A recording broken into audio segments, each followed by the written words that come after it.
Welcome to Rewriting League's Lore, Part A, The Heroes. If you don't know what I'm doing, I put a Part 0 out, explaining in big detail, but the quick and short of it is Arcane was great. I want to see and hear more League of Legends stories, but it's just not happening. It's taking a long time. And yes, they're going into the season system and they're going to be putting out a little bit of lore bits, but there's so much that can be happening.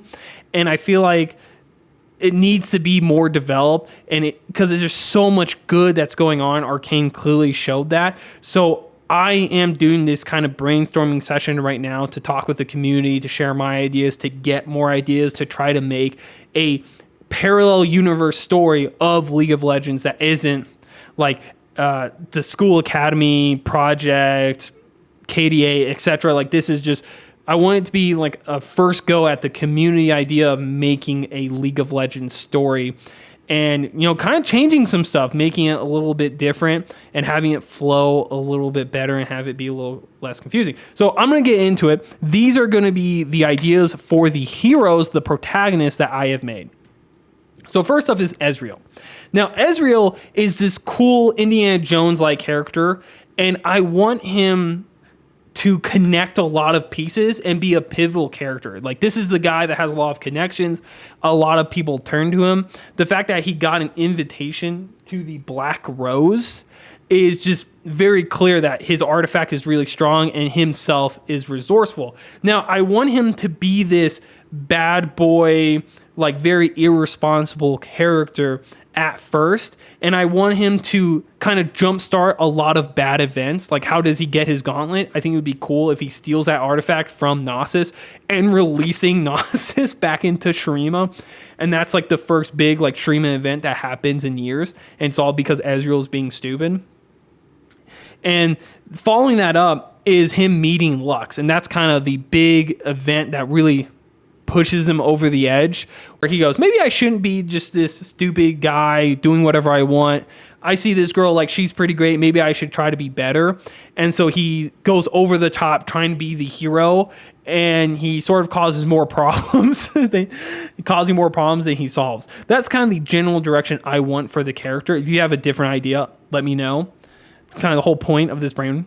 So Diana. I want Diana to be the hero and Leona to be the villain in a way, where I want Diana to just be level-headed, trying to make Targonia like successful, and then Leona just really hates I forgot what Diana's people are, but the Solarians just really brainwash Leona to go against Diana. And I like the aspect that Diana and Leona were like friends when they were kids, and I want them to stay friends, right? I want this to be a friend conflict, not like a sort of like Arcane with Vi and Caitlyn. I don't think we need another story like that so soon. So having them be friends turn sour, and Diana trying to repair it to a point, but Leona is just so steadfast in what she believes. I think that'd be a cool story to pursue while Diana tries to unite the people, is kind of the general direction. If you have a different perspective, let me know. Miss Fortune. Miss Fortune is just the pirate girl, right? It's kind of funny, but I like the idea that she is trying to fix Bilgewater, essentially, right? She's not a main captain, you know, like she does captain a ship, but she's not known to be a great sailor or a captain. Instead, she's known for her like guns and overwhelming power. So on a one-on-one fight, she does pretty good, and she knows how to fire guns and cannons. But in terms of sailing, she's pretty weak. And she wants Bilgewater not to be this crazy cesspool of just illegal activity that Gangplank has set forward. And so I want her to be like the pirate queen, essentially, in the long run. Let me know what you think about that, because I feel like there's a lot you can do with Miss Fortune, but the just general path for her story is sort of that. Darius. Now, I think an interesting take on Darius is sort of, he's one of the big pillars of Noxus, and he just does all this crazy shit without asking, but in the inside he knows that what he's doing is wrong, and he just slowly whittles down over all these crazy adventures. So maybe he's not a hero right away, All these character stories aren't exactly at the same point in time. They're all going to be scattered. And so Darius is older. So I want him to be this old, wise guy that's like, man, I did a lot of bad shit in my life. Let me try to do better. There's a Netflix show called The Seven Kingdoms, I believe that's what it's called. I'll come back if I'm wrong, or I'll comment it or something. But there you have this like young mercenary get into this huge position of power. He's always the hand that helps the king. And then by the end, he goes, this is kind of fucking stupid. Let me do my own thing, become my own king. He never becomes king. He always gets close. He always runs his stuff, but he's never like king. And he starts doing the right thing. For the right reasons, instead of like helping bad people do the right thing, essentially. And I feel like that's sort of Darius in a way, where he's doing a lot of bad stuff for sort of good, sort of not good. And so he starts as a bad guy, becomes kind of like an anti-hero, and then he becomes good eventually.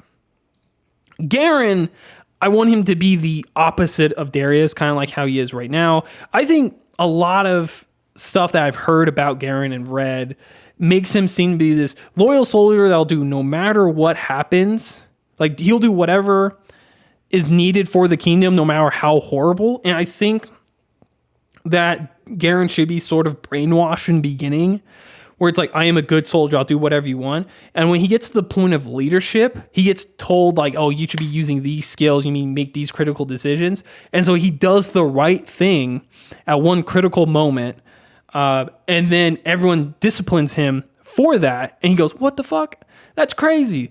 And then with the whole mage rebellion going on and Lux going to the other side, I think that will be the big moment where Garen goes, oh, Demacia is fucking stupid, but that's crazy. And so he has this huge heroic moment where he goes against both of them, essentially.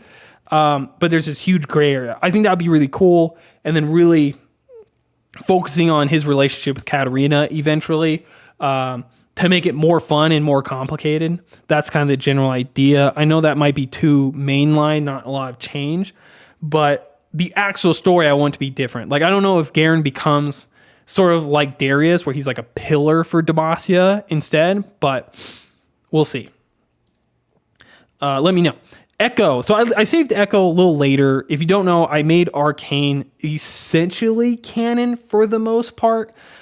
Anything in the story, in the actual show, I'm going to use, but everything like outside all these like author clarifications, I'm going to take out. It's just going to really muddy the water because then everyone's going to be confused. So whatever you see is true. And then anything that's like up in the air, I'm going to explain within these videos what is get used and when. And so I think the big thing for Echo based off Arcane is, Jinx is gone, Singe is there, Vi and Caitlyn, what are they going to be doing? Well, I'm sure those two are going to be more focused on Piltover.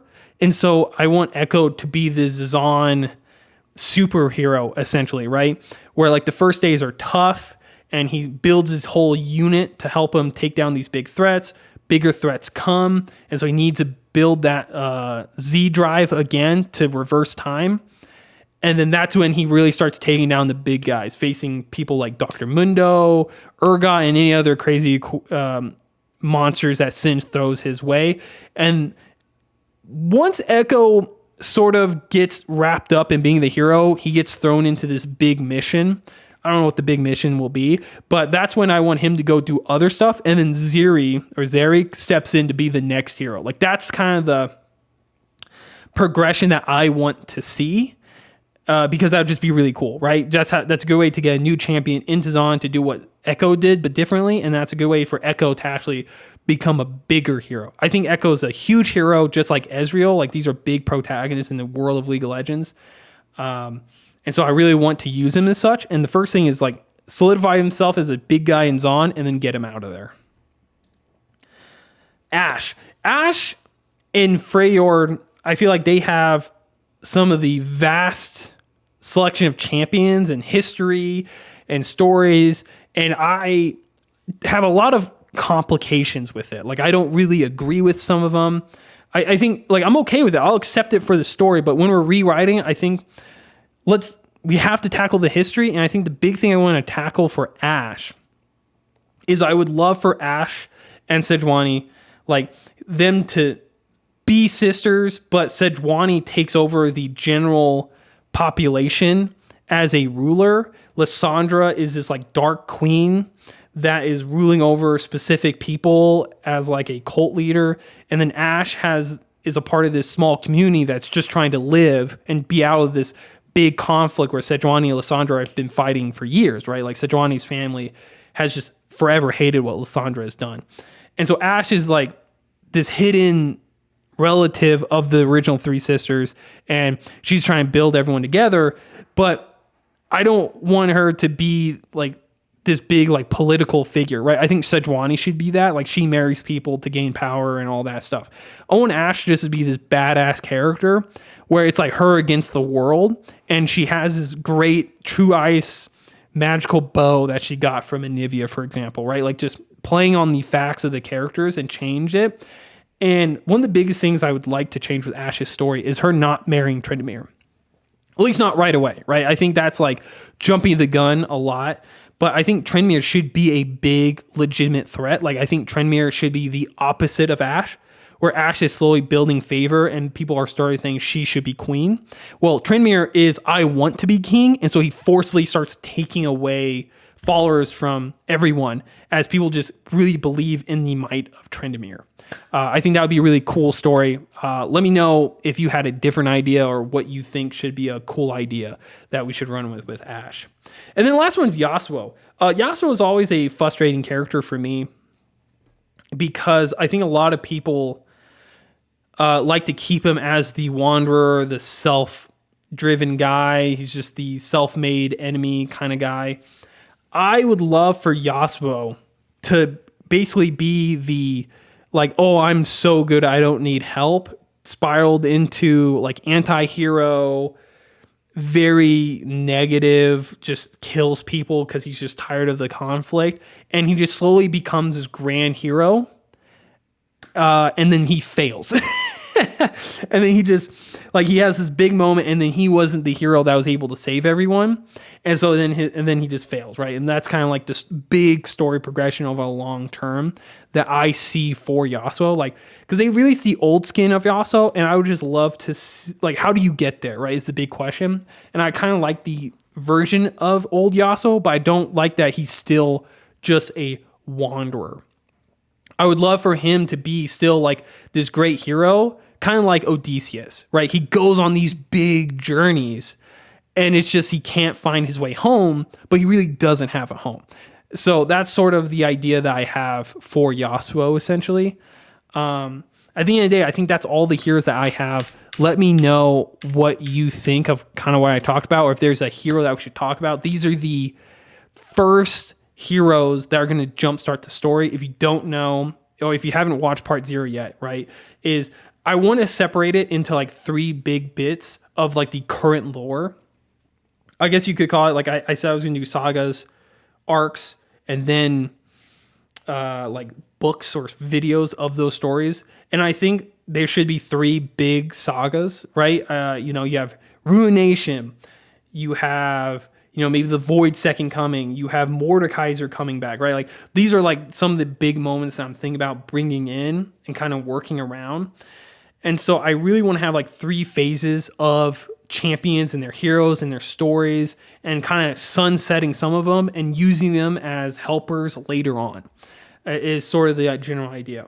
So let me know what you think. Stay tuned for part B. That's when we're going to go over the antagonists. Part C and D are we're going to go really in depth in a lot of the regions and the plot lines based on the feedback that I'm getting. So until next time, peace.